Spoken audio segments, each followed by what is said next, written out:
عزیز طلباء و طالبات، اس آن لائن کلاسز میں آپ سب کا خیر مقدم ہے۔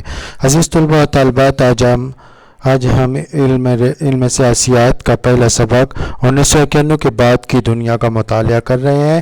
اس سبق میں ہم سرد جنگ کے خاتمے کے بعد دنیا میں بہت سی تبدیلیاں اور ترقیاں ہوئیں، ان کا مطالعہ کریں گے۔ سب سے پہلا پوائنٹ ہے ہمارا نئی ریاستوں کا ظہور۔ نئی ریاستوں کا ظہور سے مراد نئی ریاستوں کا وجود ہے۔ عزیز طلباء و طالبات، سوویت یونین کے بکھراؤ کے ساتھ کئی نئی ریاستیں وجود میں آئی۔ سوویت یونین ایک وسیع اور عریض کمیونسٹ ملک تھا۔ اس میں بہت سے نسلی گروہ آباد تھے۔ ان میں اپنے علاقے اور حکومت کا زور بڑھنے لگا۔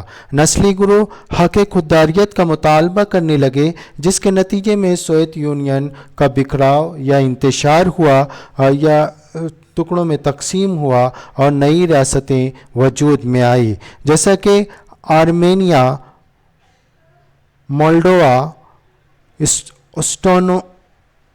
Estonia, Latvia, Lithuania, Georgia, Uzbekistan, Tajikistan, Kyrgyzstan, Belarus, Azerbaijan, Turkmenistan, Ukraine, Kazakhstan اور روس۔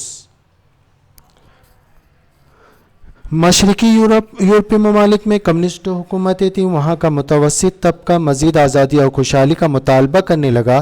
یہ طبقہ حکومت وقت کے خلاف اٹھ کھڑا ہوا۔ مجبوراً حکومت وقت کو کمیونزم کا خاتمہ کر کے یا کمیونزم کو ترک کر کے سرمایہ دارانہ جمہوری نظام قائم کرنا پڑا۔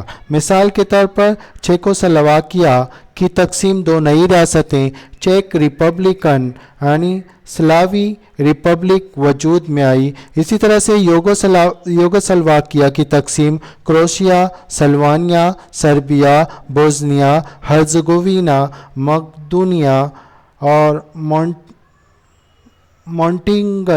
مونٹینیگرو کا وجود عمل میں آیا۔ دنیا میں نسلی قومیت کے جذبات میں اضافہ ہونے لگا اور مختلف نسلی گروہ حق خودداریت کا مطالبہ کرنے لگے، جس کی بنا پر نئی ریاستیں وجود میں آئی، جیسے کہ مثال کے طور پر مشرقی تیمور انڈونیشیا سے آزادی حاصل کی، ایریٹریا ایتھوپیا سے آزادی حاصل کی، جنوبی سوڈان نے سوڈان سے آزادی حاصل کی۔ دنیا میں نسلی قومیت کی بنیاد پر آج بھی بہت سارے ممالک اور علاقے آزادی کا مطالبہ کر رہے ہیں، جیسے کیٹالونیا اسپین سے آزادی کی کوشش کر رہا ہے، کوسووا سربیا سے آزادی کی کوشش مسلسل کر رہا ہے، اسی طرح سے چیچنیا روس سے آزادی کی جنگ لڑ رہا ہے۔ عزیز طلباء و طالبات، واحد قطبیت 1990 سے قبل دنیا میں دو عظیم عالمی طاقتیں تھیں، ایک امریکہ، دوسری سوویت یونین۔ سوویت یونین کے انتشار کے بعد دنیا میں ایک ہی عظیم طاقت باقی بچی، یعنی دنیا واحد قطبی ہو گئی اور امریکہ دنیا کا واحد سپر پاور ملک بن گیا۔ واحد قطبی نظام میں عالم کا وجود عمل میں آیا۔ 1990 میں عراق نے کویت پر حملہ کیا اور قبضہ کر لیا۔ پوری دنیا عراق کے خلاف اٹھ کھڑی ہوئی اور امریکہ کی قیادت میں کثیر قومی افواج نے کویت سے عراق کے قبضے کو ختم کروایا۔ امریکی صدر جارج ایچ بش نے دنیا کے لیے ایک اخلاقی فتح کا نام دیا اس کو۔